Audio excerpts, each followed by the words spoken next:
Salam sehat, salam sejahtera buat semua penonton dimanapun kalian berada. Pada video kali ini itu kita bicara tentang merespon pernyataan Lenius Kogoya yang adalah anggota Tentara Nasional Indonesia terkait dengan makanan bergizi dan mengancam kelompok SEBI dan teman-temannya.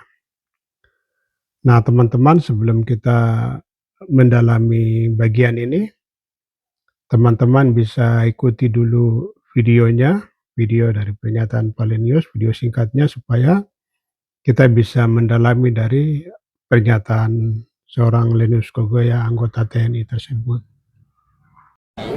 Itu jaga keamanan.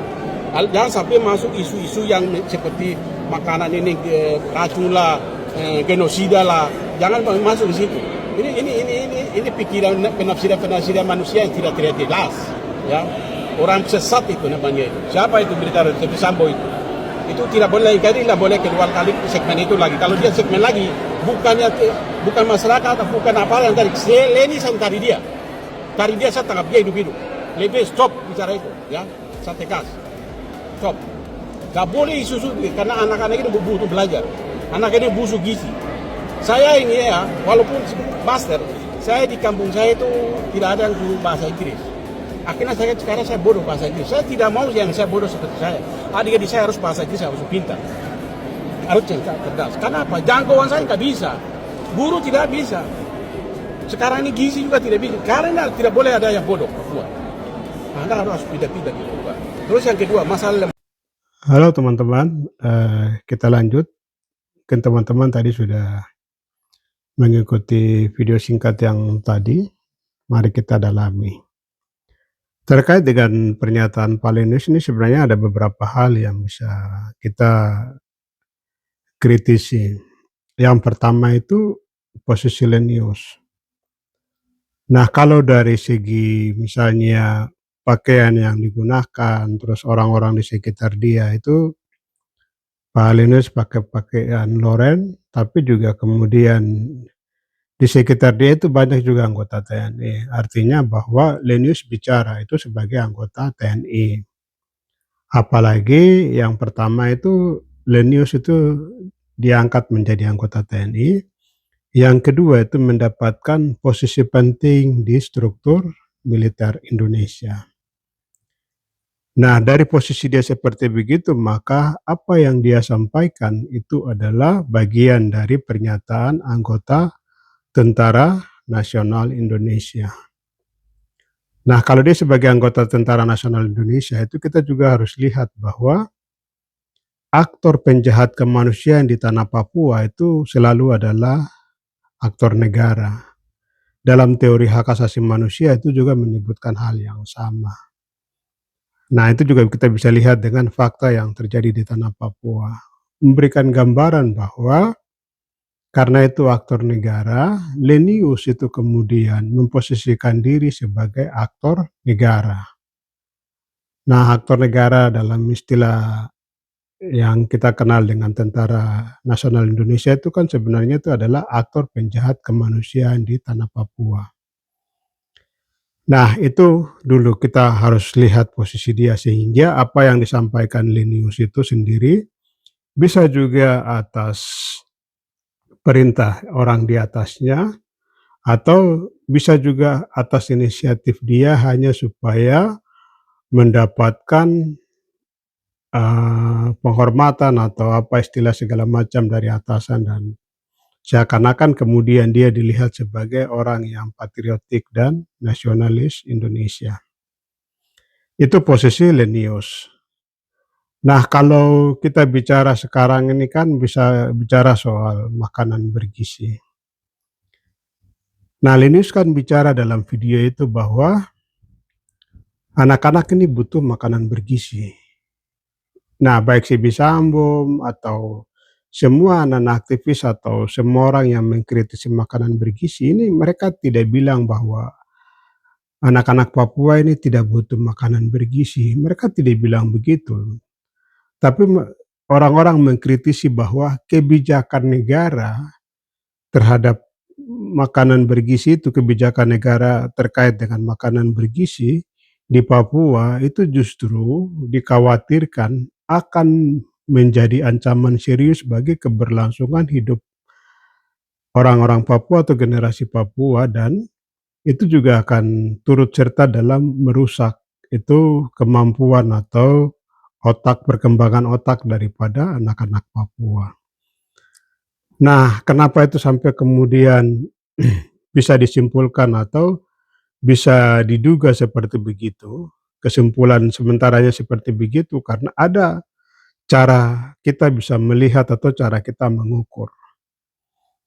Misalnya seperti tadi dari awal kita sudah bicara bahwa kalau kita bicara tentang aktor penjahat kemanusiaan di tanah Papua, itu salah satu aktor itu adalah TNI.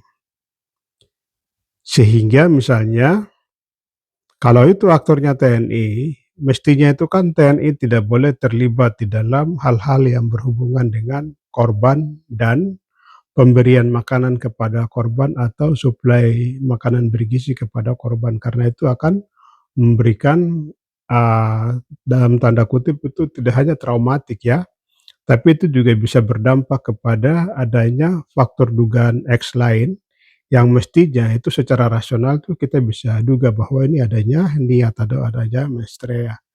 Karena tidak ada dalam sejarah dunia bahwa yang namanya itu penjahat kemanusiaan itu bisa dipercaya memberikan makanan yang punya asupan gizi kepada korban dari tindakan yang dilakukan oleh penjahat kemanusiaan terhadap para korban-korban itu. Itu tidak ada dalam sejarah bahwa pelaku kejahatan itu kemudian datang sebagai pemberi asupan makanan bergizi yang bisa dipercaya. Nah, ini kan masalahnya seperti begitu. Sementara pernyataan Lidu seakan-akan memaksakan makanan bergizi ini penting, jadi harus dibagi dan segala macam. Padahal tuh konteks cara melihat dan mengukur tuh bukan di situ. Ada beberapa hal yang penting untuk dilihat atau menjadi pertanyaan kritis yang mestinya itu harus dijawab. Misalnya yang pertama, siapa yang membuat makanan itu? Terus yang berikut itu, apakah benar makanan itu bergizi? Siapa yang membuat makanan itu? Kemudian berapa lama makanan itu dibuat? Siapa yang mengantar makanan itu? Siapa yang membagikan makanan itu? Siapa yang membuka makanan itu? Terus siapa yang ada di dalam proses pembagian makanan itu? Ini penting sekali. Jadi kalau semua itu ada aktor-aktor dari penjahat kemanusiaan, maka itu patut diduga tidak lagi menjadi makanan bergizi, tapi bisa justru akan berdampak fatal terhadap perkembangan otak anak. Nah, mestinya itu pertanyaan-pertanyaan begini nih penting sekali untuk mengkritisi kebijakan-kebijakan yang akan sangat berbahaya itu terhadap perkembangan otak anak. Dengan keberadaan mereka saja itu kan itu memberikan traumatik, teror, dan segala macam kepada keluarga korban, bahkan korban dan semua satuan kehidupan daripada orang Papua. Nah, mestinya ini kan harus pakai pendekatan atau misalnya syarat-syarat ilmiah ketika kita bicara tentang bagaimana korban itu bisa merasa nyaman bahwa makanan ini steril yang bisa dimakan oleh dirinya misalnya. Kalau sudah seperti begitu, pertanyaan lebih lanjut itu, kenapa misalnya Dewan Adat tidak dilibatkan? Kenapa masyarakat adat tidak dilibatkan? Kenapa gereja-gereja tidak dilibatkan? Kenapa NGO atau LSM-LSM tidak dilibatkan? Atau misalnya kenapa mama-mama Papua itu tidak dilibatkan? Baik dalam proses pembuatan, kemudian pengantaran makanan, pembukaan makanan sampai dengan pemberian kepada anak-anak sebagai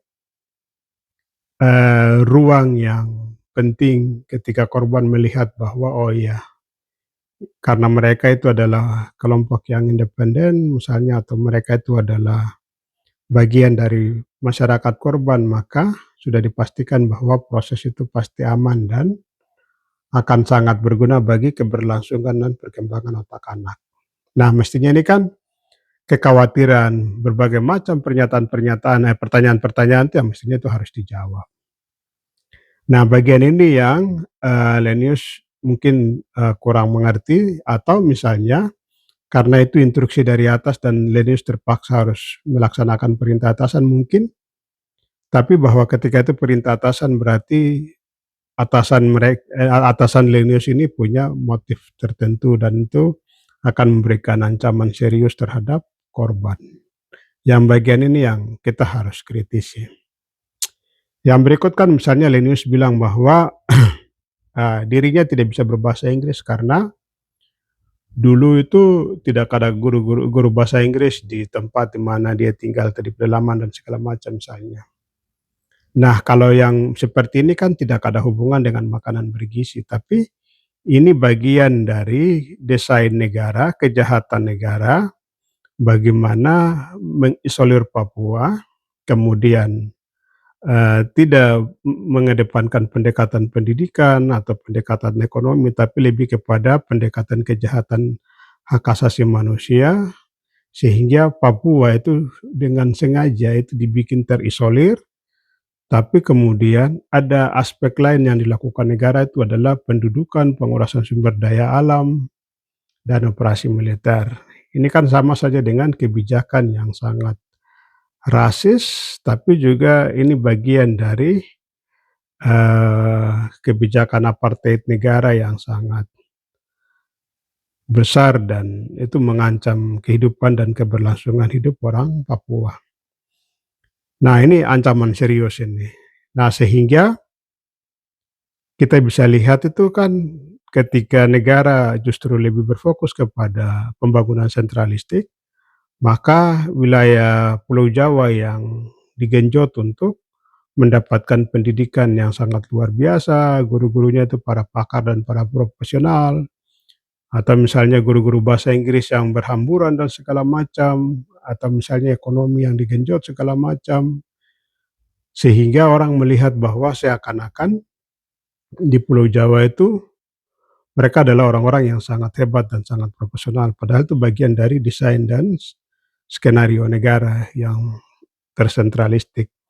Terhadap kebijakan seperti begini itu kan mestinya itu Lenius itu mengkritisi atasan dia atau mengkritisi presiden misalnya, karena ini bagian dari kejahatan rasisme yang mestinya itu harus dilawan oleh siapapun. Jadi Lenius waktu itu tidak bisa berbahasa Inggris itu memang karena sengaja didesain dan dilakukan oleh negara.